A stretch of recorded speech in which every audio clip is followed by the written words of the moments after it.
Բարև ձեզ, Բուն TV-ի եթերում այսօր զրուցելու ենք հանուն հավասար իրավունքների հասարակական կազմակերպության ղեկավար Գայանե Աբրահամյանի հետ։ Ողջույն Գայանե, շնորհակալ եմ շատ հրավերս ընդունելու համար։ Գայանե ջան, վերջին շրջանում շատ են խոսակցություններն են մասին, որ հավասար իրավունքների, խոսքի ազատության, բոլոր այս իրավունքների շրջանակներում երբեմն սահմանները շատ հեղեղուկ են եւ հայտ են գալիս այնպիսի սպառնալիքներ, ինչպես օրինակ ինֆորմացիոն պատերազմներն են, ապատեղեկատվություն եւ այլն եւ այլն։ Ձեր հասարակական կազմակերպության կողմից հետազոտություն է արվել, թե հիբրիդային սպառնալիքների շրջանակներում ինչպիսի կոնկրետ դրսևորումներ են ստանում դրանք եւ հատկապես ինձ շատ հետաքրքրեց համեմատությունը Մոլդովայի, Վրաստանի, Ռումինիայի հետ։ Կուզեմ նախ սկսենք հետազոտության առանցքային այդ թեմայից։ Ինչպիսի առանցքային դրսևորումներ ունենում ինֆորմացիոն այդ սպառնալիքները Հայաստանի համատեքստում։ Ինֆորմացիոն եւ ընդհանրապես տեղեկատվական հիբրիդային կամ կոգնիտիվ պատերազմ կոչվածը, որը աշխարհում հիմա ամենատարածված թերևս գործիքներից մեկն է, որը շատ ավելի հեշտ է ոչ կոնվենցիոնալ պատերազմի համեմատությամբ բնականաբար եւ շատ ավելի երկարաժամկետ վնասարար ազդեցություն ունենալու տեսանկյունից այդ առումով իսկապես շատ վտանգավոր է։ Մեր դեպքում նախ ինչու ընդհանրապես հետազոտությունը իրականացրեցինք, որը հանրայնորեն առանձնապես տարածման ենթակա չէ, մենք դա արել ենք որպեսզի հասկանալի դառնա մեր հետագա նաև քայլերը դրա պայքարի համատեքստում, հա, այսինքն մինչև չհասկանանք ինչ է արվելու եւ ինչ է արդեն իսկ արվել, որովհետեւ շատ լավ գիտենք, թե հատկապես ռուսական ներգրավվածության եւ գործիքակազմի եւ դրա ղեկավարության այդպես Կիրիենկոյի ղեկավարության ներքո ինչ գործիքակազմեր են կիրառվել արդեն իսկ Մոլդովայում, Ռումինիայում, Վրաստանում ընտրությունների համատեքստում, բնականաբար մինչև դա չուսումնասիրենք ու նաև չուսումնասիրենք, թե արդեն հայկական միջավայրում հատկապես շատ կոնկրետ ռուսական հստակ նարատիվներ տարածող մի շարք լրատվամիջոցների մոնիթորինգը եթե չանենք, մենք իրականում շատ այդպես խարխափելով ինչ-որ հարցեր կփորձեինք լուծել, մինչդեռ դա բավական սխալ մոտեցում է, այսինքն հետազոտությունը առավելապես մեր ներքին սպառման համար է, որպեսզի շատ ավելի հստակ եւ ճիշտ հասկանանք պայքարի միջոցները։ Խոսեցիք մարդու իրավունքների խնդիրներից, ընդհանրապես ռուսական կեղծ նարատիվների եւ կոգնիտիվ նաեւ պատերազմի, այսպես կոչված կոգնիտիվ հարձակումների համատեքստում մարդու իրավունքները միշտ են գործիքայնացվել եւ այդպես որպես զենք կիրառվել հատկապես Եվրամիության եւ ընդհանրապես եվրոպական կամ ժողովրդավարական արժեքների համատեքստում, հա, այսինքն մարդու իրավունքները որպես այդպեսին դիտար կամ Եվրամիությունը դա ավանդական արժեքների դեմ է ուղղված եւ միայն սեռական փոքրամասնությունների Եվրամիությունը ասում էին դա դիտարկում էին բացառապես ուղիղ համեմատական էր դիտարկվում միասեռական անձանց իրավունքների հետ եւ այլ եւ այլ Եվրոպայի փոխարեն Գեյրոպա օգտագործելու այդ ամենատարածված սա այն ամենա, այսինքն վերջին 20 տարիների ընթացքում կիրառված ամենա այդպես տարածված հիմնական նարատիվն է, բայց սրանով իհարկե չի սահմանափակվել։ Ընդ որում, եթե մենք դիտարկում ենք 2018 թվականից սկսած իհարկե հետազոտությունը այդքան մեծ ժամանակաշրջան չի վերցրել, մի քանի ամիս ենք ընդամենը վերցրել եւ համեմատական հատկապես հայաստանյան մոնիթորինգը իրականացվել է օգոստոսի 8-ից հետո, նաեւ հասկանալով թե որովհետեւ ենթադրելի էր, որ այս ուղղությամբ ռուսական ներգրավվածությունը եւ քայլերը շատ ավելի ակնառու են դառնալու հատկապես թրիփի դեմ, խաղաղության օրակարգի դեմ։ Հիմա օրինակ նույն նարատիվներից մեկն էլ խաղաղության օրակարգի դեմ է, հա, այսինքն անընդհատ սերմանել, ընդ որում եթե ավելի համակարգված ուղղակի ասեմ, հիբրիդային Հայաստանի համատեքստում իհարկե, որովհետև տարբեր երկրներում դրանք տարբեր նարատիվներ են, կանդրադառնանք նաև դրանց կան ընդհանուր միտումներ եւ ընդհանուր այդպես մեծ կտորներ դիսկուրսային, որոնք կիրառվում են բոլոր երկրներում, այդ թվում նաև նույն Եվրոպա միեսեռականություն, բայց անվտանգության հարցը հատկապես Հայաստանում շատ սկսվեց կիրառվել 2020 թվականից, որի համար հողեր արդեն իսկ բնականաբար պարարթող կար պատերազմից հետո էր եւ այդ ժողովրդավարություն, անվտանգություն, հակադրությունը բավական լուրջ խնդիրներ էր առաջացնում, որովհետեւ ընդ որում սա Ռուսաստանի բավական այդպես երկար տարածված մեթոդներից կրկին էլի մեր տարածաշրջանում այլ երկրների օրինակով տարածված մեթոդ էր։ Օրինակ 2008 թվականին Վրաստանում, որը հաջորդեց 4 տարի անց իրենց հեղափոխությանը, ժողովրդավարական հեղափոխությանը եւ հիմնական ուղերձներ, որ այդ է, տեսեք, դուք ուզում եք ժողովրդավարություն, պատերազմ եք ստանում, հաջորդեց Ուկրաինան 2014 թվականին, հա, նորից դուք ուզում եք ժողովրդավարություն, դուք դրա դիմաց միշտ պատերազմ եք ստանալու եւ նույնը թերևս տեղի ունեցավ Հայաստանում, այսինքն այստեղ բոլորովին պատահական չէր, հա, այսինքն եւ այդ նարատիվի տարածումը եւ դրան նախորդած պատերազմին նախորդած նաեւ ուղերձների տարածումը եւ այլ, այսինքն սրանք բոլորը այդ համատեքստում էին։ Մյուս ուղղությունը պետական ինստիտուտների նկատմամբ բավական լուրջ անվստահությունն է, որ սերմանվում է բավական այդպես հետևողականորեն եւ տարբեր միջոցներով, ընդ որում դրանք միայն տեղեկատվական չեն, դրանք նաև շատ գործիքային, շատ գործնական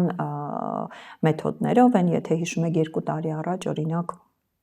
որպեսզի նաև մեր լսարանի համար պարզ դառնա, որ հիբրիդային պատերազմ կոչվածը դա միայն տեղեկատվական ապատեղեկատվությունը չի,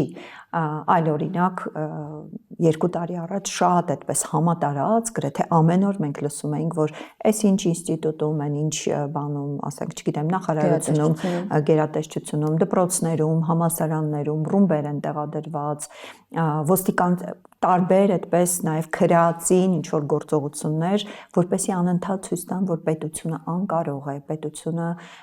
պաշտպանելու հնարավորություն չունի։ Սրան իհարկե նաև նպաստում էր Ադրբեջանի կողմից հարձակումներ, այսինքն սրանք մի քանի կողմից ուղղորդված այդպես հարձակումներ են, որ հանրության շրջանում անվստահության, պետության ընդհանրապես պետության կարողունակությունների նկատմամբ անվստահության եւ ընդհանրապես Հայաստանում ապրելու նկատմամբ անհեռանկար լինելը իրենց նաև դրթի որոշակի քայլի, որովհետև հիբրիդային հարձակումը, որը ազդում է մտածողության վրա, նաև բնականաբար հաջորդիվ պիտի դրթի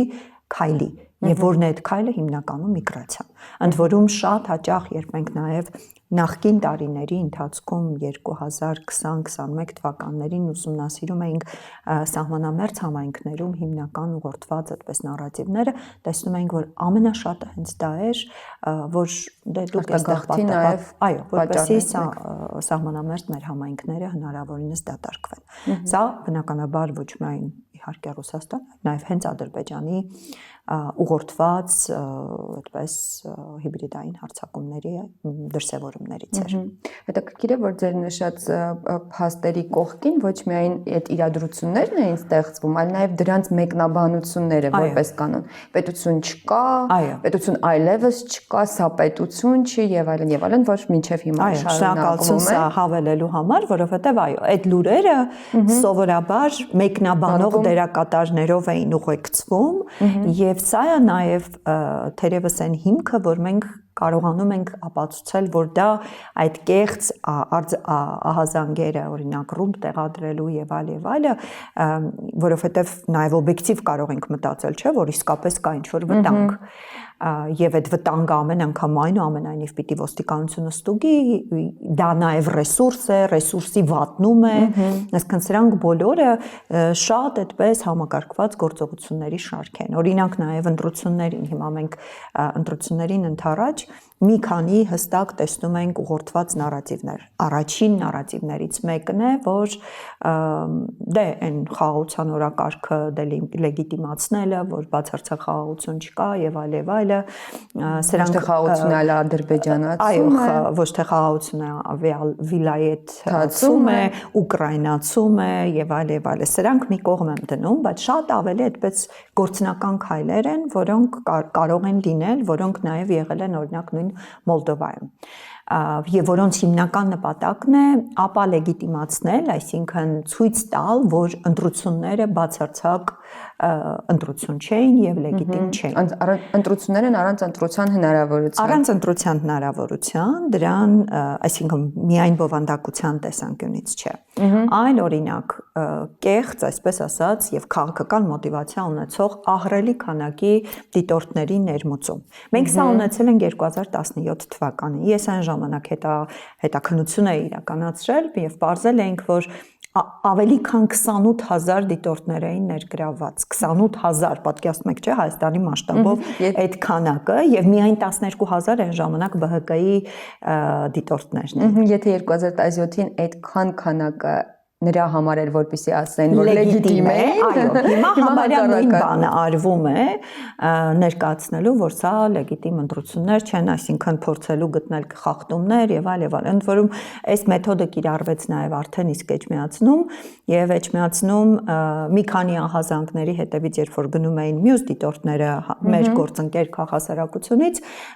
հստակ ցույց էին տալիս, որ ոչ միայն կեղծ էին այդ ահազանգները, այլ նաև պարզապես այնքան պրոֆեսիոնալ չէին, որ օրինակ հղում էին անում արդեն փոխված ընտրական օրենսգրքին, այսինքն այս տեսակ նաև ոչ պրոֆեսիոնալ դրսևորումներ կարող են բայց ընթերցողների մեծ մասը հետո չի հետևում, թե ինչ արձագանքներ եղան,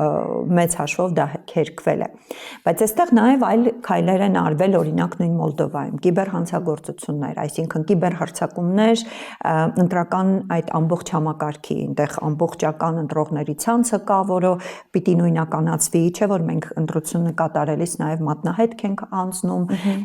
վտանգ կա եւ նաև արդեն իսկ ահազանգեր կան, որ կարող է լինել օրինակ այդ ամբողջ համակարգի ուղակի խափանում, որպեսի ուղակի ընտրություն հնարավոր չլինի իրականացնել, հոսանքի անջատում եւ այլ, այսինքն սենց նաեւ հնարավոր հարձակումների մասին կարող ենք խոսել, որոնք արդեն իսկ արվել են այլ երկրներում։ Էլ չեմ ասում իհարկե սոցիալական ցանցերի ազդեցությունը, որը Ռումինիայում հանգեցրեց նրան, որ բավական ոչ ճանաչելի եւ քաղաքական որևէ հետագիծ չունեցող անձը ուղակի երկու ամսում, այո, TikTok-ով ուղակի դառնում է եւ ընտրվում է նախագահ, եւ սա արվեց բավական լուրջ ֆինանսական ներդրումների միջոցով, փաստեր արդեն իսկ կան, որ ռուսական ֆինանսական հոսքերի միջոցով ինֆլուենսերների այնպիսի մեծ բոտային ցանց, այսինքն բացի բոտայինը, որտեղ դրանք իհարկե նույնականացված չեն, բայց հստակ գործող ինֆլուենսերներին մոտարապես վճարվել է մինչև $900,000 կարգի գումար։ Եվ ընդ որում դրանք արվել են այդ TikTok-ի նվերների ձևով, որոնք բան են, չէ, այսինքն տոկեններ են, որոնք կարող ես հետո գումարի մոնետիզացնել եւ գումարի վերածել։ Եվ տվյալ ինֆլուենսերը Բոգդան Բեշիրը հիմա ձերբակալված է Ռումինիայում, բայց միևնույն է փաստերը, որ նման գործողություններ կարող են արվել, որևէ կերպ չեն կարող բացառել, որ նույնը կարող է նաև Հայաստանում կիրառվել։ Ձերբակալության մասին խոսեցիք, կարծես մյուս միտումն էլ այն է, որ մանր ու մեծ միջին ծանրության հանցագործությունների արդյունքում, երբ ձերբակալվածներն են շատանում, դա էլ նպաստում է, որ այդ մեկ այլ խոսույթ ակտիվանա, որ սա ոչ թե ժողովրդավարություն է, այլ դիկտատուրա է, որ 37 թիվն է վերադարձել, եւ դա նույնպես կարծես միայն Հայաստանին չէ, որ հատուկ է, այլ նաև մեր նշած մյուս երկրներում էլ կիրառվում է։ Կարծես մեզ մոտ սկսել է շատ ակտիվորեն դա։ Սա իրականում մյուս այդպես խումբն է դիսկուրսի, նարատիվների, որոնք կիրառվում են նաև Հայաստանում, ընդ որում սա սկսվեց կիրառվել դեռևս 2021 թվականից։ Եվ մենք սրա միտումը տեսնում ենք եւ մենք ապարբերաբար նաև զգուշացնում ենք, հանրայնորեն եմ նաև սրա մասին շատ խոսել, որ հատկապես օրինակ նույն ազգային ժողովում, երբ անընդհատ բախումներ էին տեղի ունենում, նաև ֆիզիկական բախումներ, հստակ դրան էր միտված, որպեսզի ցույց տան, որ ինչ ժողովրդավարության մասին է խոսքը, եթե ազգային ժողովում մարդիկ ուղղակի բռունցքների են դիմում ամեն երկրորդ բառից հետո, կամ օրինակ կրկին, եթե օրինակ նայում ենք Մասիվի թաղապետի դեպքը, թե ինչպես անշուշտ այնտեղ կային, այսինքն որևէ կերպ չեն կարող արդարացնել թաղապետի գործողությունը, սարսափելի դատապարտելի է, բայց երբ նայում ենք նախորդած դեպքերի զարգացումը, ակնհայտ երևում է սադրանքի գնացող process-ը, հա, այսինքն ակնհայտ երևում է, որ հնարավորինս ամեն ինչ արվել է, որ հասցնեն այդ արձագանքին եւ արդեն հասցնեն ֆիզիկական ծեծկռտուկի։ Այլ բան, որ իշխանություն մեջ գտնվողները պետք է մաքսիմալ կոփված լինեն, չտրվելու որևէ տեսակի, այսինքն, քանի որ ասում եմ 2021 թվականից ի վեր, այսինքն նոր ազգային ժողովից ի վեր անընդհատ հնարավորինս հրապարակային մենք խոսել ենք այս մասին, որ ամեն ինչ արվելու է, որպեսզի ցույց տրվի, որ սա ժողովրդավարություն չի։ Այն, որ բազմաթիվ նաև կոռուպցիոն խնդիրներ կան, այս հարցերը անշուշտ արկա է եւ այո,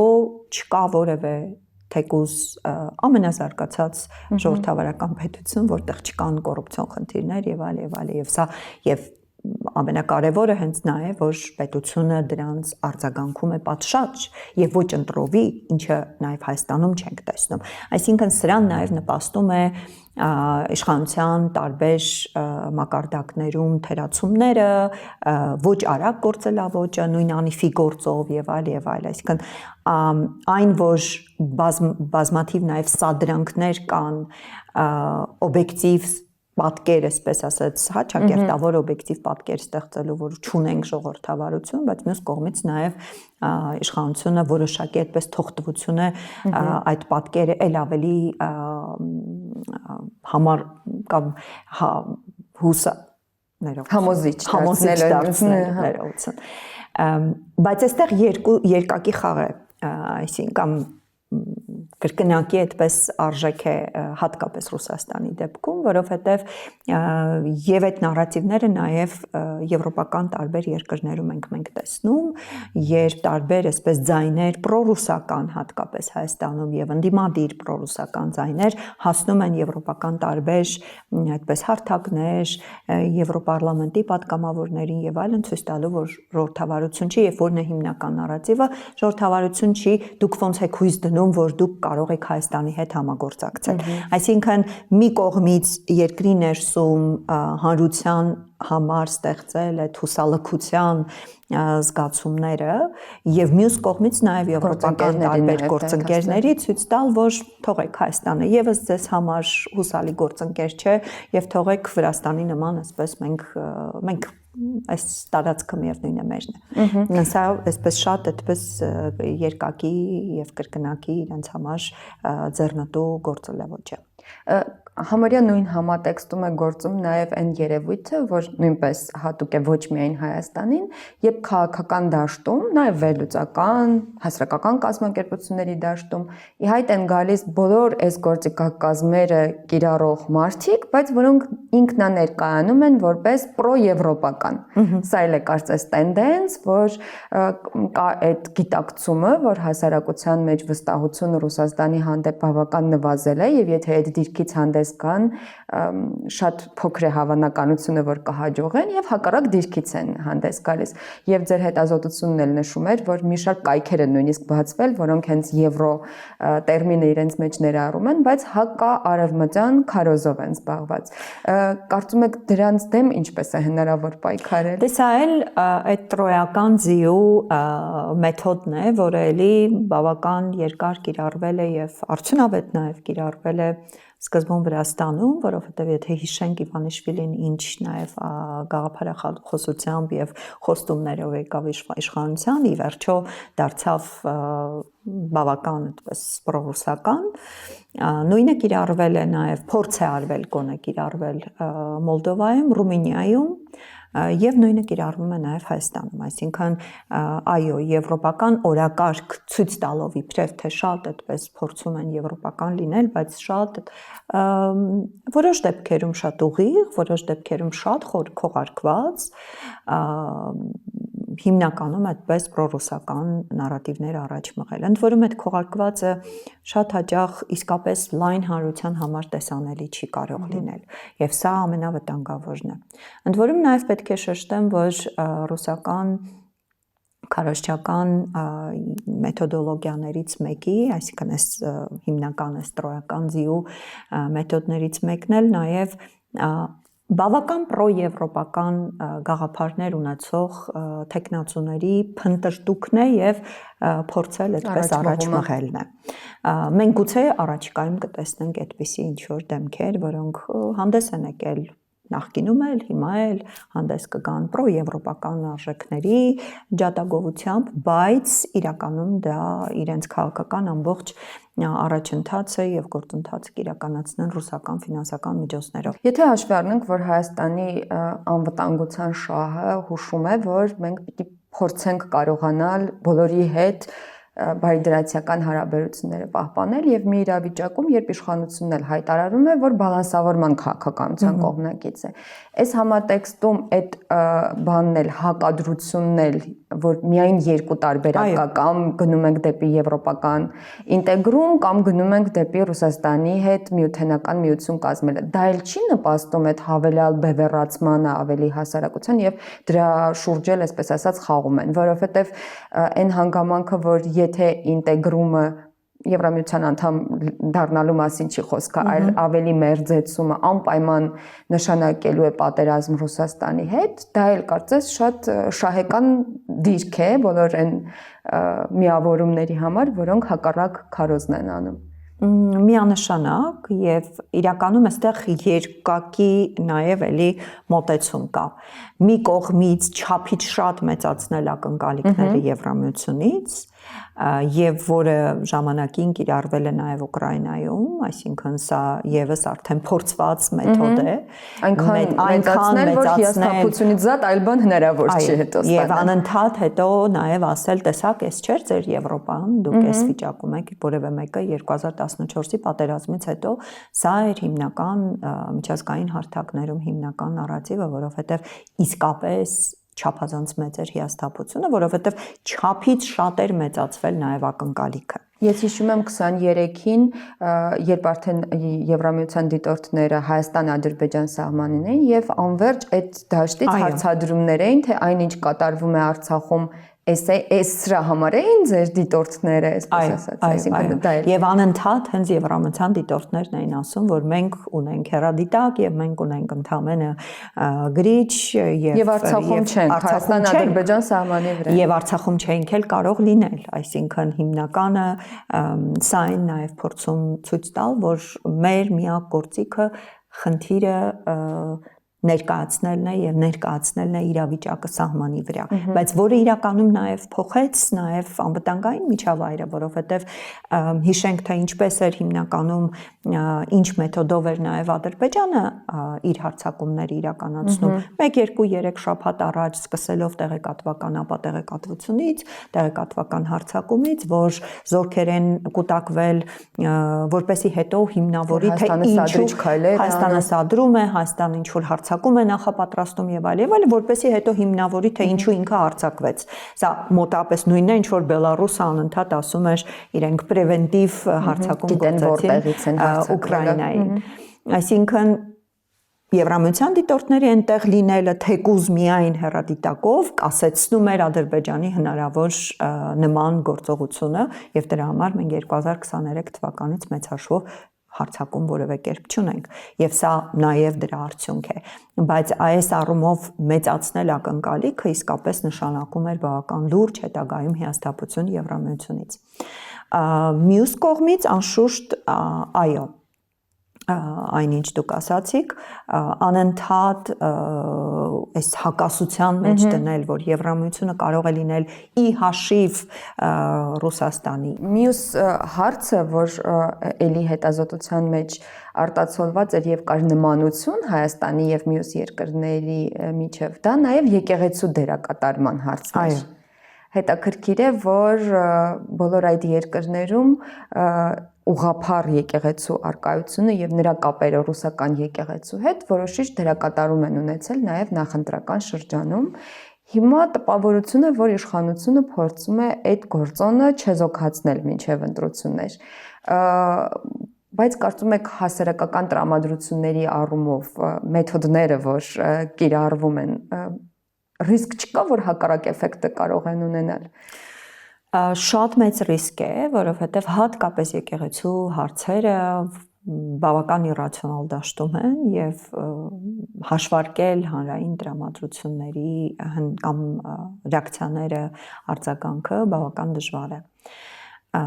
Մոլդովայում այդ իրավիճակը ունեցել են եւ Մոլդովայում փաստ է եղել, որ բավական մեծ խումբ քահանաների տեղափոխվել է Սերբիա, Եվրազիա կազմակերպության այնտեղ գործում է, ընդ որում դա նաև Հայաստանում է գործում, ռուսական հասարակական կազմակերպություն է, որը այդպես բավական մեծ խումբ քահանաների, եպիսկոպոսների տարել է Սերբիա, այնտեղ երկար այդպես դասընթացների ինչ որ process են անցել, ինչպես խոսել մարդկանց հետ, ինչպես քարոզել ռուսական եւ ընդհանրապես